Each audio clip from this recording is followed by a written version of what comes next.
I just like music, man. I just like music. So it's like, I don't know. It's too much foreplay. I want to go. I want to go to home base. You know, You come gotta on. leave them wanting more, baby. You gotta go like 80% in. Somebody hit somebody!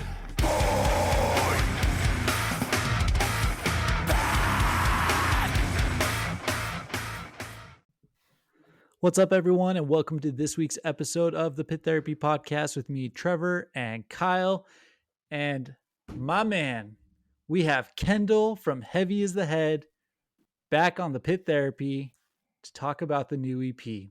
How have you been? I've been good. Busy, and then more busy. So Busy, been good. and more busy. Sounds like the life of a dad. Yeah, We can relate to you. correct. So we talked to you. I mean, when was it? It was like September or October of last year Yeah, or I think something. it was a year ago. Oh man, yeah, even longer. How are like the holidays? How's the family doing? All that good stuff. Good, man. I mean, it's the holidays. We went to Disney for Thanksgiving, Oh, sick. so that was incredible. If you ever get a chance to like get away from your family for Christmas or for a holiday like that, it was pretty great. That's awesome. Kyle's a big Disney guy. We used to be Disney folk until we had too many kids, and now it's out of our price range. But It's 100% out of my price range. Please don't think that I'm like this like guy that just goes to Disney all the time. That is oh no, not I was the not case. insinuating that by any means, dude. But no, we last time we were there, there's a weekend that you can go where it's Halloween, and then when you go on Sunday, it's Christmas. They do an overnight Yeah. change. That's when we went. So we went. You hit that? Yeah. Dude, So we went it's like so cool. on Thanksgiving, like the day of like right before Thanksgiving. Everything like was like Christmas stuff now, and so it was Yeah. it was cool. I mean, it was fun. Yeah. Like the night before, we were like walking around, and like Jack and Sally were out there from Nightmare Before Christmas. Right. And the next day we walk in and they have like the snow stuff all hanging down. The kids loved it. It was awesome. So, yeah. Kyle, I cut you off. What were you going to say? No, I've always tried to live my life to be a person that like can enjoy Disney, not the one that can't. So Yeah. like we go and we have an absolute blast. Like we're there from open till close, and the times we've taken my kids, we get the like double wide strollers that can lean back, and my kids take naps, and me and my wife take turns going on rides and stuff. Like they're not slowing us down at all, man. Well, we have a thing with me and my wife where so if I want to enjoy it, I don't know how much anything costs. So like it was funny, like whenever we'd like go out to a meal or something like that, because I'm the man, they always brought me the check, and I would just like slide it across the table to Brittany and be like, I don't want this. Dude, that's the best way to go. So Yeah. Ignorance is bliss, baby. We'll figure it out later. We'll pay for it later. So, well, awesome. Well, dude, we're super stoked that you reached out to us. You guys have a new EP on the way, but first and foremost, Upstate Records. Yeah. How did this all happen, man? So we have some good friends in two of their bands, Concrete and Chained. Concrete's from Troy, New York, and Chained is from North Carolina. Mm-hmm. And so we did a tour with Chained in October of this year, or last year, I guess. And they, you know, that was kind of a connection point. And we just reached out and sent them what we had demoed out, and they liked it. And the rest is, you know, fairy tale history. So just for, I guess, us and maybe listeners that aren't in bands, what does that do for you? So it's really not what they do for me. It's what we can do for each other. So at our level of band, I mean, it's just the cross pollination and the cross promotion, I guess you could say, of, we promote them, they promote us, i.e., and in return, they, all the other bands on Upstate, get to see who we are, and it leads them, just people go down the rabbit hole, right? Um, the biggest thing that a label on our size will do is they'll finance basically like physical releases. Excuse me. So like our last label, they financed our getting our records pressed. And then, however you work it out, whatever the deal is, whatever like that. Upstate's doing the same thing with us. We're doing CDs for a physical release for this one, because kids are buying CDs again. And then so you can go to Upstate's website, and you can currently, I don't know when this will come out, but you can go on there and you can pre-order the CD, and you can pre-order an exclusive t-shirt that has like the album art on it from Upstate Records, that you can only get from them. You're not going to get that from like a show or anything like that. You can get a CD from a show from the merch table, but that shirt is only from them. Sick. Yeah. I just got a new car. I have a CD player again. It's the best thing in the world. Me personally, as a person, I don't get it, but whatever. If you guys want, our guitar player collects CDs, so every time we go to like a record shop on the road, he always, walks away with like 20 CDs, and it, whatever, man. I don't like get it. If $2 you want a CD, piece you want now. CD, you can take it. Sure. Dude, there's something about it. And I mean, maybe it's just the age that we grew up in and stuff like that. But I messaged Kyle when I first got my car, and he's like, have fun, like near death experiences as you're switching the CD in your car again. Yeah. I jumped on the like vinyl bandwagon like a year and a half ago. Yeah. And so I've been buying a I'm a bunch of vinyl vinyls. guy. I'm the same way.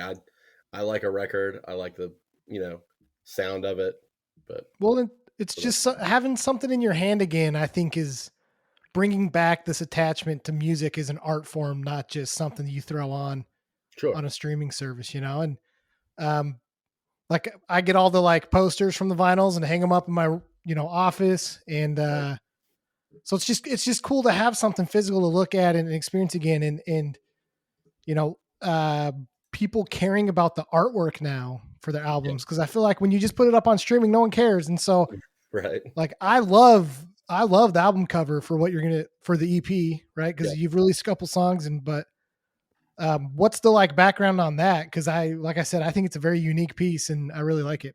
I don't know. So it's a couple different fruitions of, and this is just what we finally landed on. Our good friend Matt he's designed all three of our releases so far. It's just something that he came up with. For some reason, I really liked the idea of a train car, kind of in the middle of nowhere. And he kind of took that and ran with it. And so in the inside of it also, the CD layout, which you can only get if you get the actual physical CD of it, all of my lyrics inside of it are handwritten too. So like instead of having it all typed up, I sat down and hand wrote all the lyrics, and then we, put them into the layout or something like that. I think that's really cool. And so like it doesn't look. I have very nice handwriting, so it looks like it's designed in like a typeface, but it is not. It is my handwriting. I wrote it.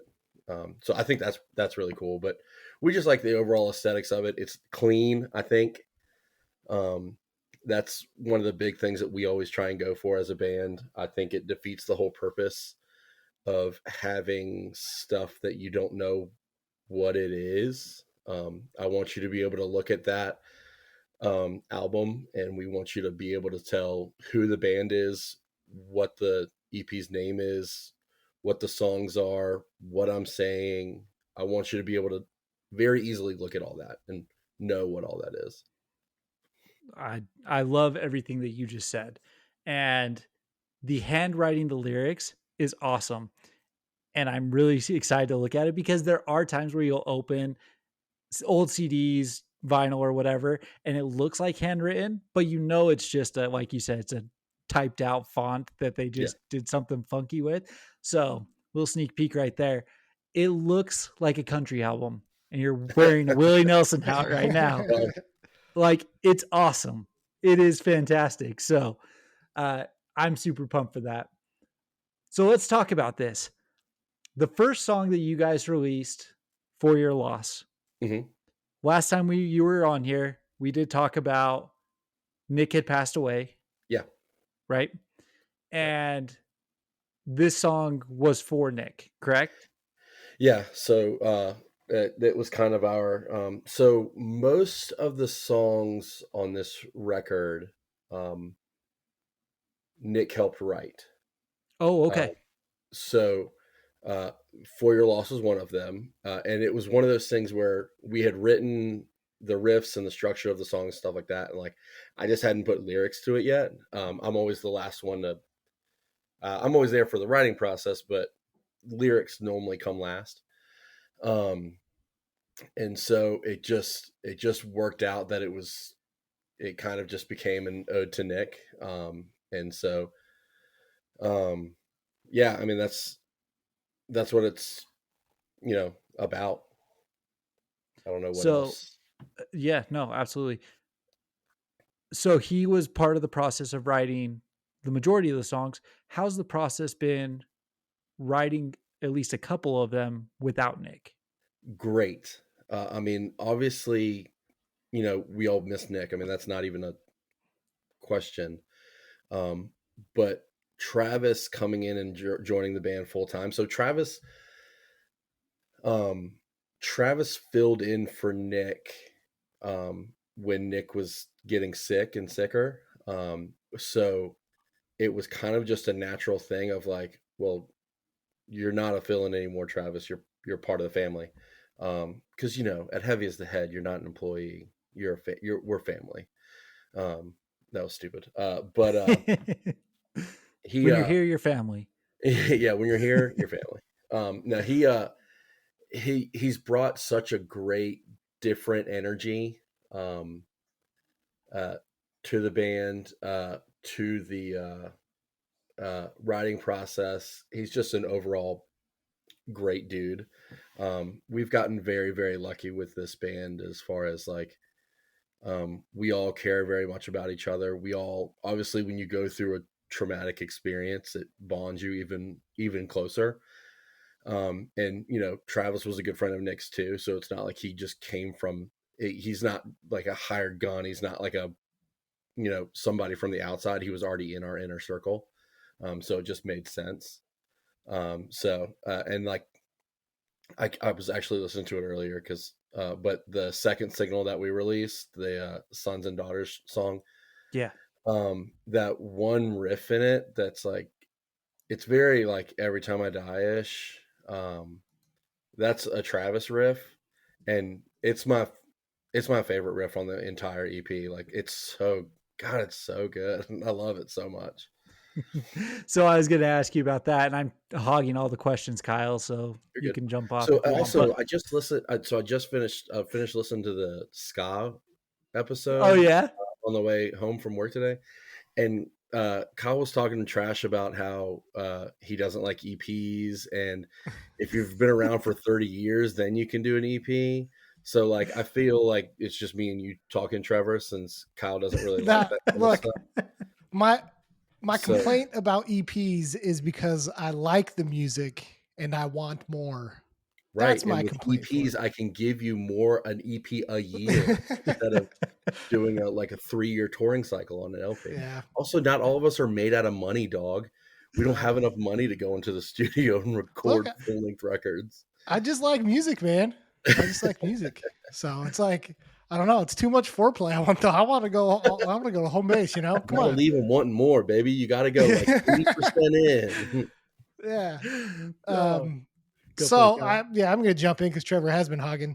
One thing I've really liked, because I went back and was listening through the rest of your guys' stuff and you were kind enough to give us a little sneak peek of the EP and stuff, and thank you for that.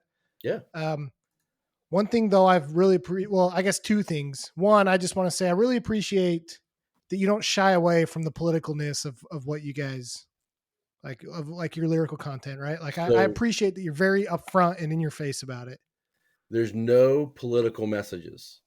This is the problem. Is I don't talk anything about politics. Talk a lot about, uh, police violence or idol worship or human rights or whatever. Those are not political issues, which drives me absolutely crazy. And that's the problem, right? Yeah. Is that like, well, if you're a Republican, then you hate, minorities, or if you're a Democrat, you are this bleeding heart liberal, and it should not be like that. It, human rights are human rights. So, Yeah. but yeah, yes. No, I mean, yeah, I appreciate your sentiment of like, the yeah, unfortunate very part is straightforward. it is unfortunately politics in today's Yeah. world. You know what I mean? Like that's Yeah, what sucks. You're right. Like you're right. Your message is not political. It's human decency and what we Right. should all strive to be, just because we're human beings on this planet. Yeah. It gets weaponized for political purposes. Which is Exactly. a shame. But I respect that, right? Because I think not all hardcore, and there's a time and place for like just angry stuff all the time, whatever, we're fans of that, but there's also a time where like, yeah, people need to like, this stuff needs to be said. We can't shy away from that. My I think question though, with some of this is it a conscious effort though, to make it so plain in your guys's like process? Cause there's some bands that I feel like kind of flirt with it, or maybe are too abstract and you have to think about it. But you guys are very like, there it is. This is where I stand.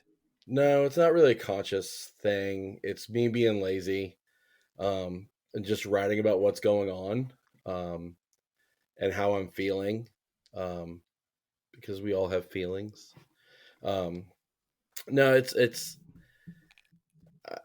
it's just kind of evolved into that. I think we've talked about. I can't write about my girlfriend being mean to me, or I can't sing about going to the pizza parlor. That's not what I do. Come on, bro, throw some pop punk riffs in there.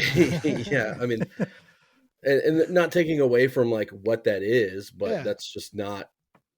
It's just not my writing style. And so, luckily, I'm in a band with people that are okay with me saying those type of things in the microphone.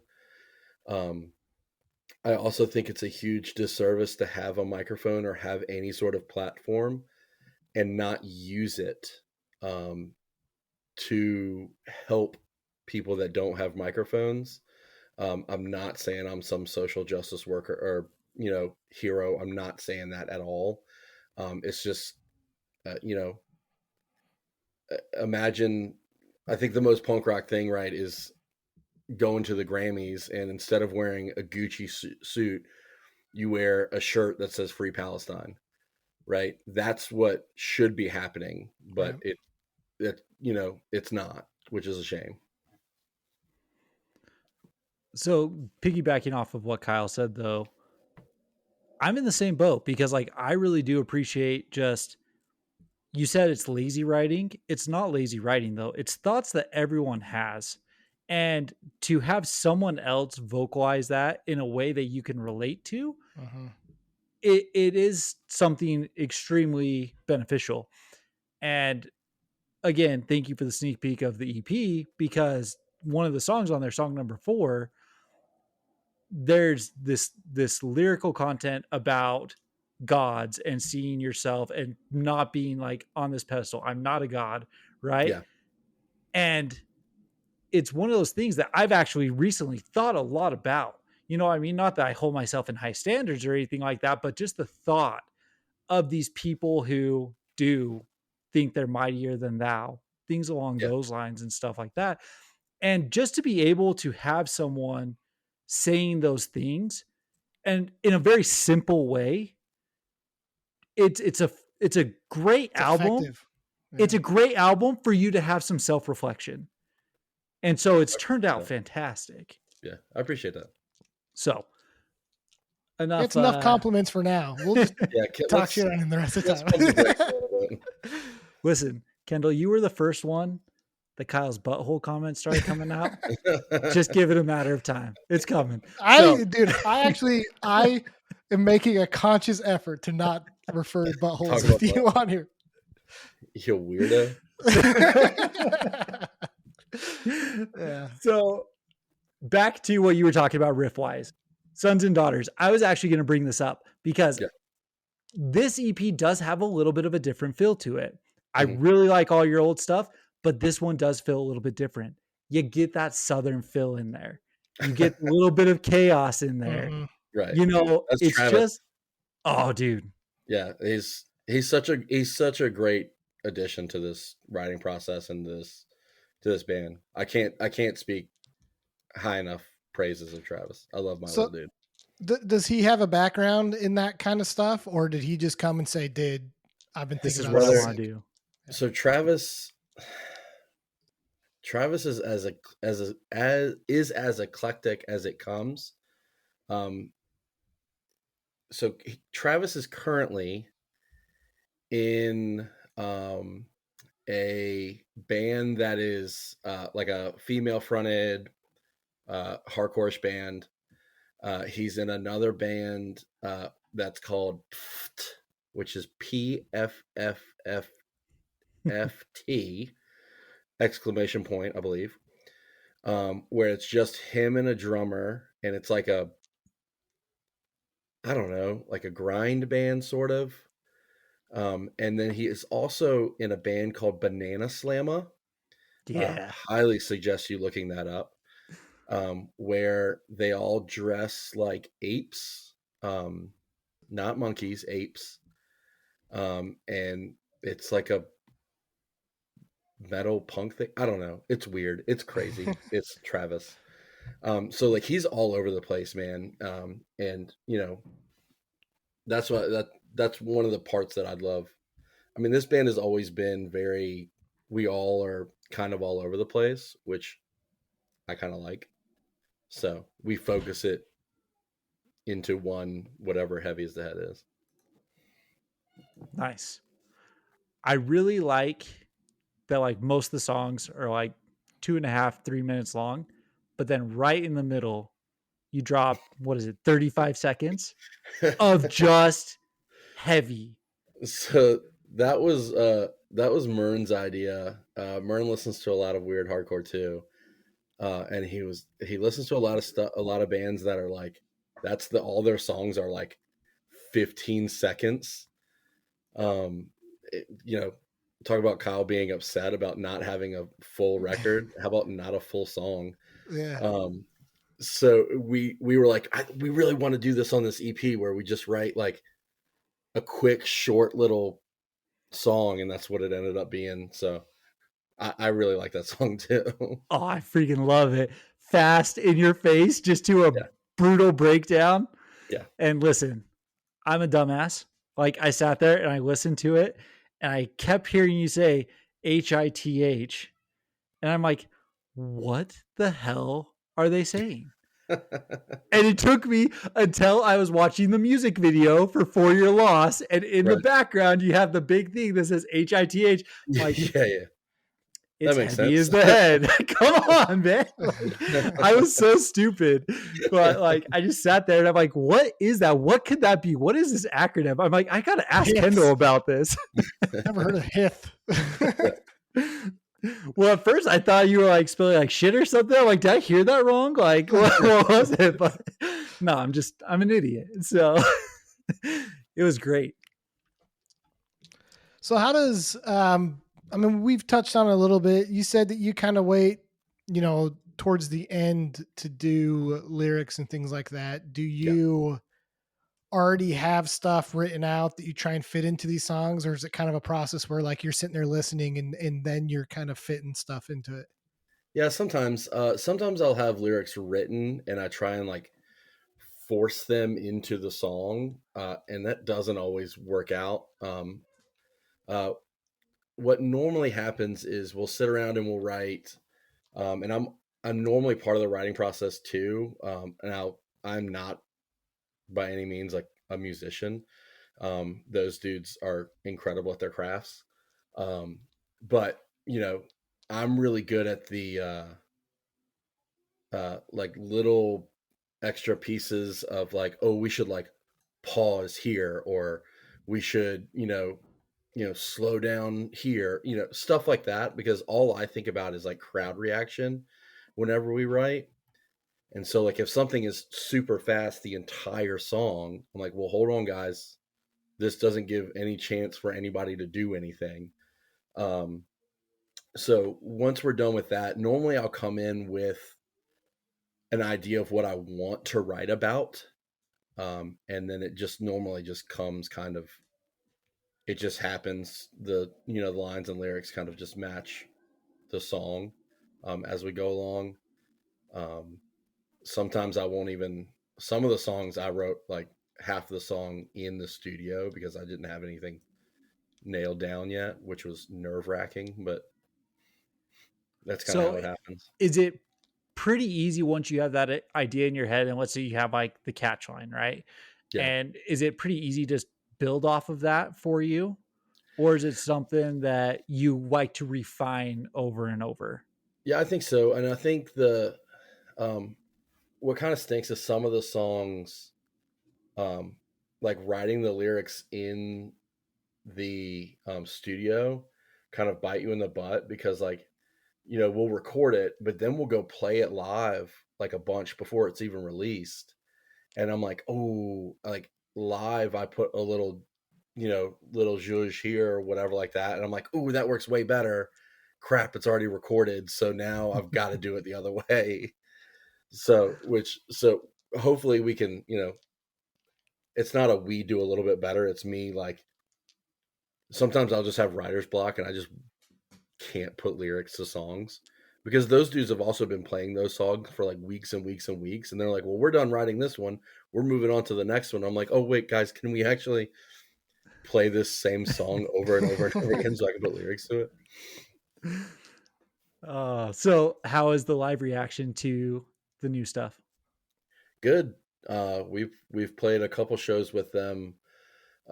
We just last weekend we played a couple shows in North Carolina, and the reaction was good. I mean, I'm happy with it. I mean, I'm always surprised when anyone shows up to any of my shows.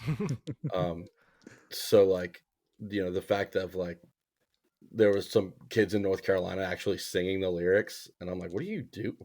How do you know the lyrics?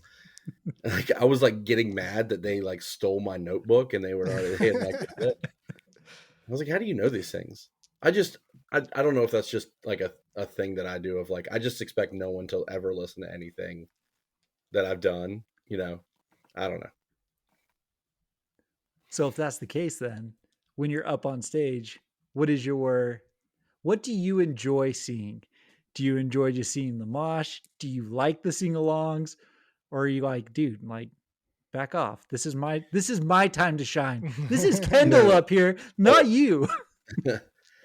As an egotistical frontman, having someone sing your lyrics is literally the coolest thing in the world. Being the guy that incites violence is the coolest thing in the world. It's so much. I don't know what it is. I don't know if it's just my dumb monkey brain that's like making people like freak out. I love it. I think it's cool. I'm fans of all sorts of, moshing or whatever like that. All right, caveat with that. One, don't take your shirt off at a Heavy as the Head show. No one likes the guy that takes his shirt off and tries to mosh. Okay, don't do that at one of our shows. But then when we played in Asheville Saturday, there was the push mosh is alive and well in Asheville, and the dudes that were push moshing were giant fellas, and didn't really give anybody else a chance to like do anything else. And I think the vibes were a little bit off, but it was fine. I'm never going to tell anybody how to express themselves when they listen to music. So it was still cool. As a kid, it's your obligation. If you want to go swing, go swing. And if you get pushed over, you get pushed over. We all experienced it. Right. Yeah. Well, when it's like an 8-foot tall guy that's one giant muscle that takes his shirt off and it's got, you know, bondage pants from Hot Topic and he's like pushing everybody around, most people are steering clear. Yeah. Gotta take the risk. At least one of you has to be the sacrificial lamb. Right. I'll remember that, Trevor. Well, I'll just throw you in front of people. Yeah. You'll push me in the way. So it's been like about a year, I think, since we chatted. So like tour wise, you know, what have you done the last year? What are some stuff that stood out to you? We obviously want to get into what you've got coming this year, but you know, what was some good experiences with Heavy's the Head in the last year? Yeah. So we went, we did another, it was like 10 days, you know, a week with 2 weekends, with, Chained from North Carolina. And we kind of made a dip down south and then went all the way up to like Michigan. We played in Ohio. If you ever get a chance to go to Lima, Ohio or Lima, Ohio, don't. We played for 7 people. And those 7 people were the 4 members of Chained, the promoter, and 2 dudes that rode their bike by the venue. And we're like, what's going on in here? It was weird. But so that was really fun. That was a good time. And then recording the EP was what we did, you know, kind of last year. And then we you know, playing here, there, everywhere else. That was like the only big tour that we kind of did. And I don't know, it was fun. It was a good time. I mean, I always have a good time. I mean, I don't care. Even in Ohio, we still like, I was still with my guys. I was still with my best friends. We were chilling, you know. We had a day off when we went to the Rock and Roll Hall of Fame. Oh, that's sick. Which is where I got this hat. And which is such a cool, you know, trying to tell normal people that like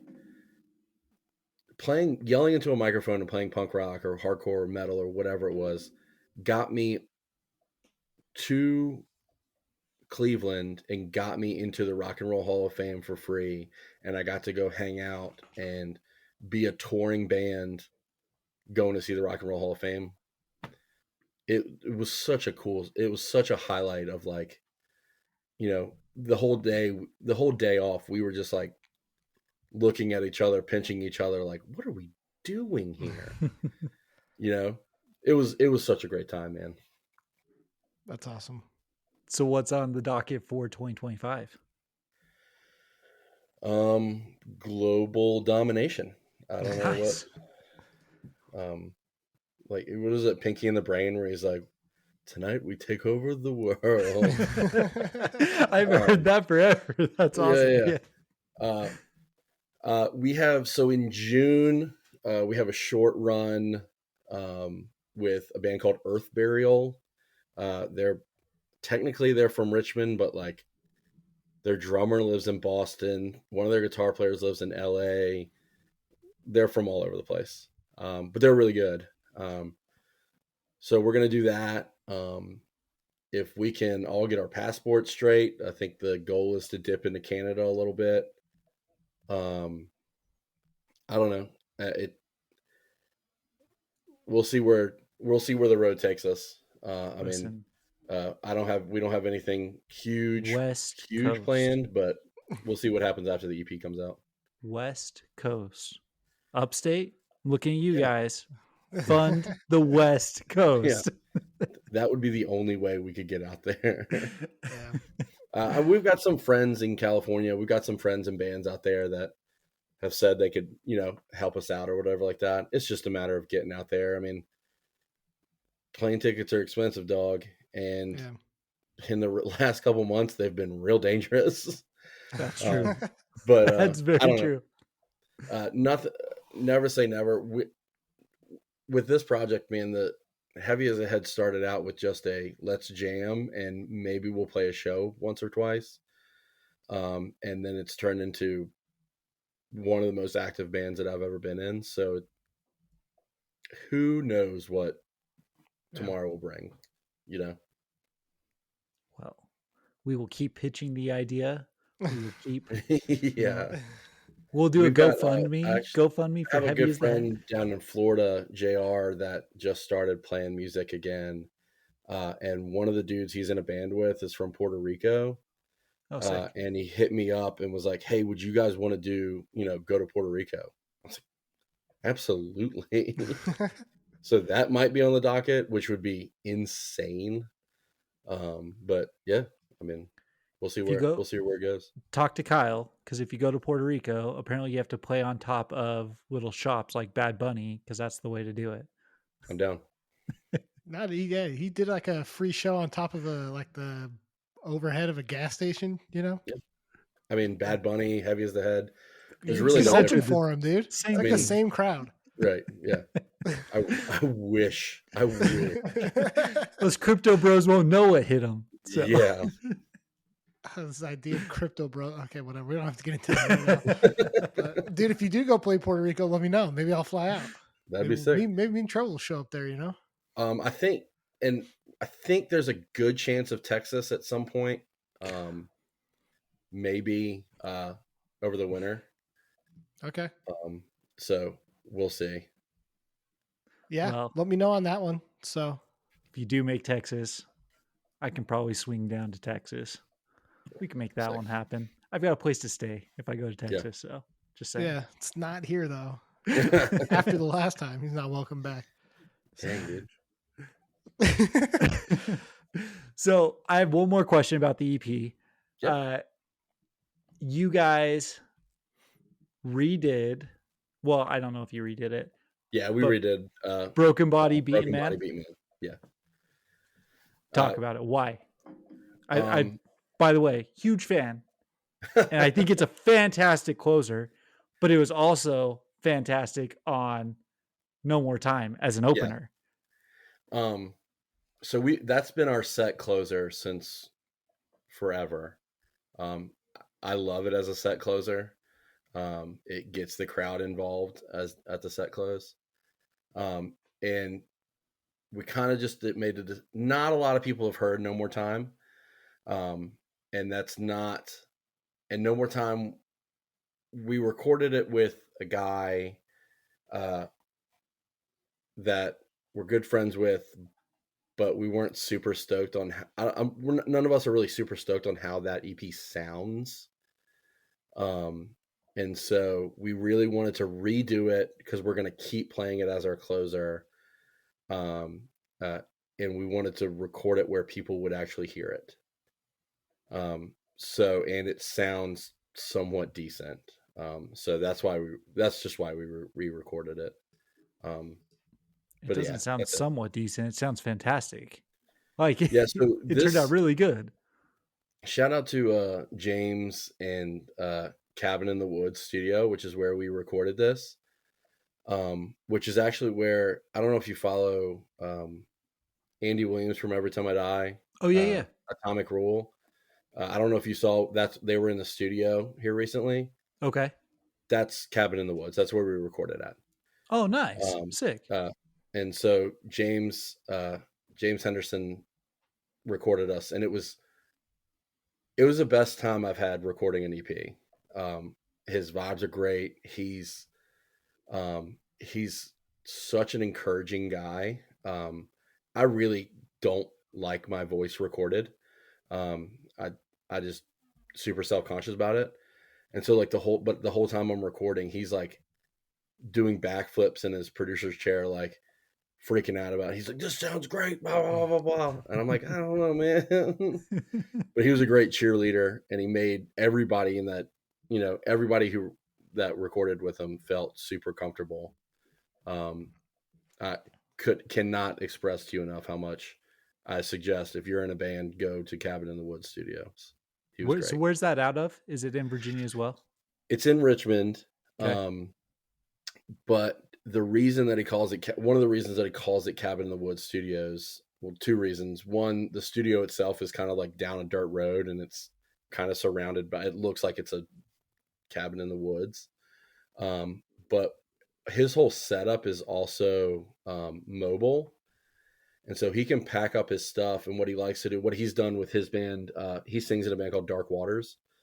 And they, what they like to do is go to like the mountains and rent, like a big cabin.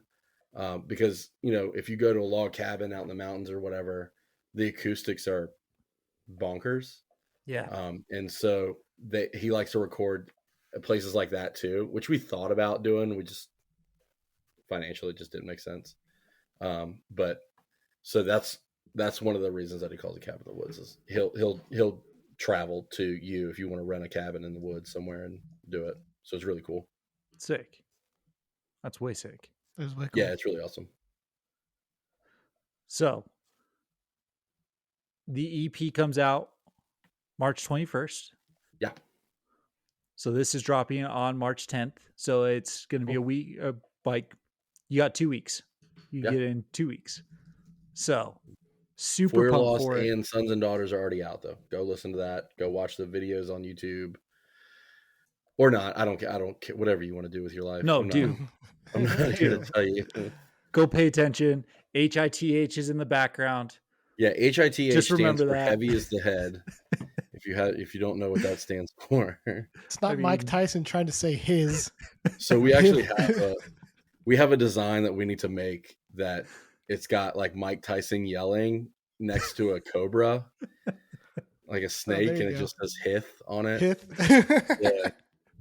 Dude, We need to make make that. I will buy that shirt. Yeah. That is fantastic. Sons and Daughters out now. For Your Loss out now. All streaming services. Go hit those guys up, or go hit those songs up. March 21st, new EP. EP's For Your Loss as well. Yeah. Kendal, you're the man. Anything else? Anything else that we can help promote for you right now? No, go to Upstate Records website, which I don't even know what Upstate Records ny.com, I think. You can pre-order the CD, you can pre-order a shirt from them, or you can just come to one of our shows and buy a CD and buy a shirt from us. But yeah. Sweet. Yeah, I was just gonna say, in all honesty, like I even made the joke to you that like I was blown away by like the songs on the EP. I'm not just trying to butter you up or anything. I genuinely mean it, man. It's awesome music. I really appreciate big fans that. of you, big fans of you of the band. So Thank you. People really need to check it out because it's just good stuff. Good solid music. Thanks. Good old toe tapping music. Exactly. Yeah, he Exactly. said butter instead of lubing you up. So Yeah. I mean, butter is lube, but Okay. Right. Butter's bread. awesome. I Sweet, still man. did not make a butthole joke. I just want to say that. You're doing great. One You're in the doing a great book. job. We appreciate you. We will catch you soon. We'll make sure that we share this all when it drops. But go check out Heavy is the Head. Thanks, Yeah. man. Be excellent to each other. See ya.